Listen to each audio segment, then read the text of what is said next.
Espurnes d'arxiu. Tragèdia al Teatre Olímpia, 1934. El Teatre Olímpia de Barcelona era conegut com el Liceu del Paral·lel per la seva programació artística.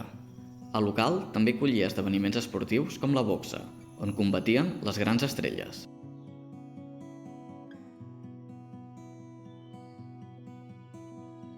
Per l'Olímpia van passar puges il·lustres com Xavier Torres, Ignacio Ara, Antonio Horas i Josep Gironès.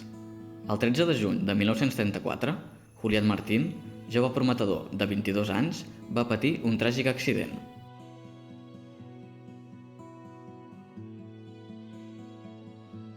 Martín es va enfrontar a Juan Blay, campió d'Espanya de pes gall.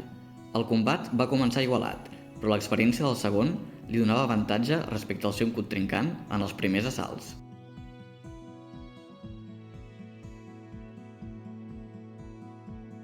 Al quart assalt, Blay va enviar contra les cordes el jove Martín i va aprofitar per fer-li 3 ganxos que el tombarien i li provocarien un fort cop a l'hioide. Inconscient, es va proclamar el cau.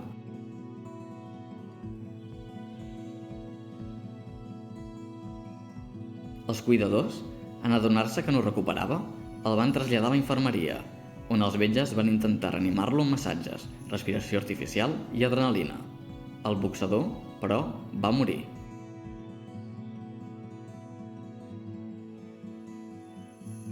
Les federacions catalana i espanyola van decidir suspendre la vetllada.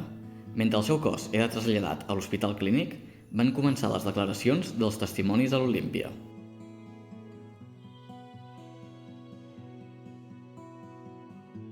Juan Blay va ser detingut i portat al jutjat de guàrdia a les primeres hores de la matinada. Com que el combat va seguir la normativa i no se'l va imputar cap càrrec, va ser deixat en llibertat.